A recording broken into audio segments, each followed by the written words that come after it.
Hi, my name is Talia. Welcome to Talia Nerds Out. So I originally had this video as all one video, but it ended up being a bit longer than I wanted. So I ended up deciding to split it into two. This is the second, much shorter part in which I just cover the Historathon video. So I am going to let Past Me take it from here, but I just wanted to have a preamble. Then the other book that I finished to wrap up this video is Marking the Hours, the English People and Their Prayers. So I've been reading this since quarter 2 of Historathon, and now I have finished it for quarter 3 because this was something that crossed over for both quarters. Did I have it? Oh, okay, that's just sticking out. I thought I had my page bent over. And just to sum up for my points that I noticed in there, I really enjoyed the beautiful and detailed descriptions of the Book of the Hours, using both words and pictures in here. And I enjoyed the covering of its history, the usage of the Book of Hours, the making of them, etc. And I also enjoyed, and I didn't write this in my notes, I made very extensive use of the footnotes in this book to find other books and to pick them up. So this was a very bad thing for me. I ended up getting a lot of other books out of the footnotes from this. I liked how Duffy defended medieval devotees who used the Book of Hours against the assertions by certain caustic historians who were claiming that the Book of Hours were, and I quote, me prayer books, full of me prayers, and against the savagely dismissive aside on, and this is, I'm quoting, the dense smog of self-centeredness, malice, and sanctified whinging which comes off the prayer books.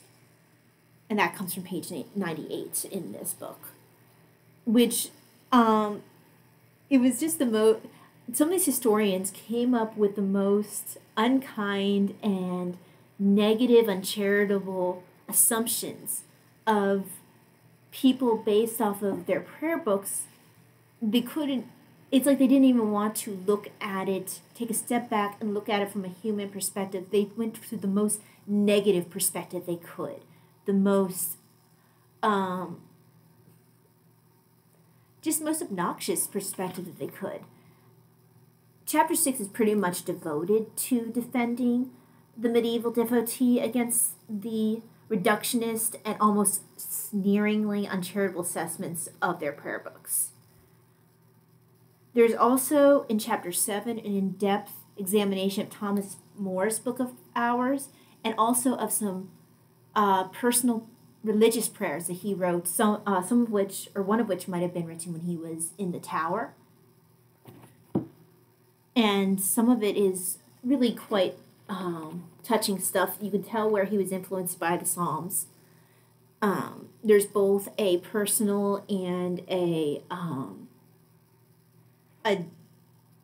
more, so there's a personal nature to it, and there's a more universal nature to it, where he's praying for his own situation, but he's also simultaneously praying for the church in general, as he's dealing with this big turmoil of being in the tower. And another very interesting thing that's covered in here is the defacement, like the scratching out of things in the Book of Hours, and the writing in the Book of Hours, especially during Tudor era, because the defacements particular became a snapshot of the religious turmoil of the times and how this turmoil personally affected the individual's prayer life, and how they and also showed how they navigated this politically and religiously dangerous time. It almost felt like there was a level of thought policing, because they were afraid to even have their prayer books reflect their personal beliefs, because they could get in trouble with it. I can understand with, during both Henry's reign and Mary's, and I believe there were also burnings during Elizabeth's as well. It was dangerous to have a diverging view from whoever was at the helm during that period of time. So that's where there are some sad things though, where like there's one lady in waiting's book where was a dedication written by the young Princess Mary and her mother, but then the lady X'd it out, like basically took that out because once Henry ended up separating the Church of England from the Catholic Church. So this personal, affectionate writing in her book from the Princess and the Queen, all of a sudden there was not that affectionate attachment anymore. She was looking most likely to her own survival.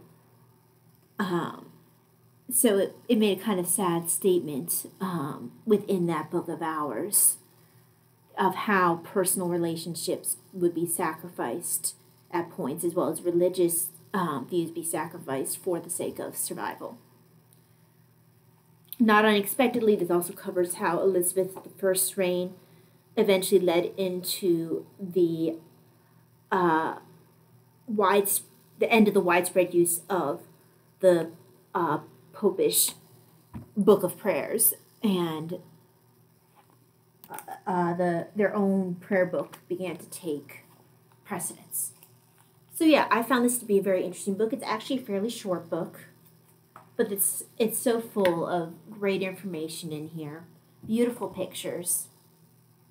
I have picked up other Eamon Duffy books because I enjoyed this one so much. I haven't decided which one I'm going to start next. I'm thinking Stripping of the Altars, which is one of the most highly recommended ones of his, but I have a feeling I might be waiting until next year for that one because that's a big book, and I can't see myself finishing it for August with only August and September left. So we'll see. Because I'd like to do another Eamon Duffy, but maybe it won't be this year. So yeah, that's it for this wrap-up video. I hope to do a TBR video, or not TBR, a kind of review of the books I'm currently reading at a different point. I just wanted to get a quick wrap-up video in. So yeah, thank you very much for joining me. Hope that you have a very wonderful day, and I will see you next time. God bless. Bye.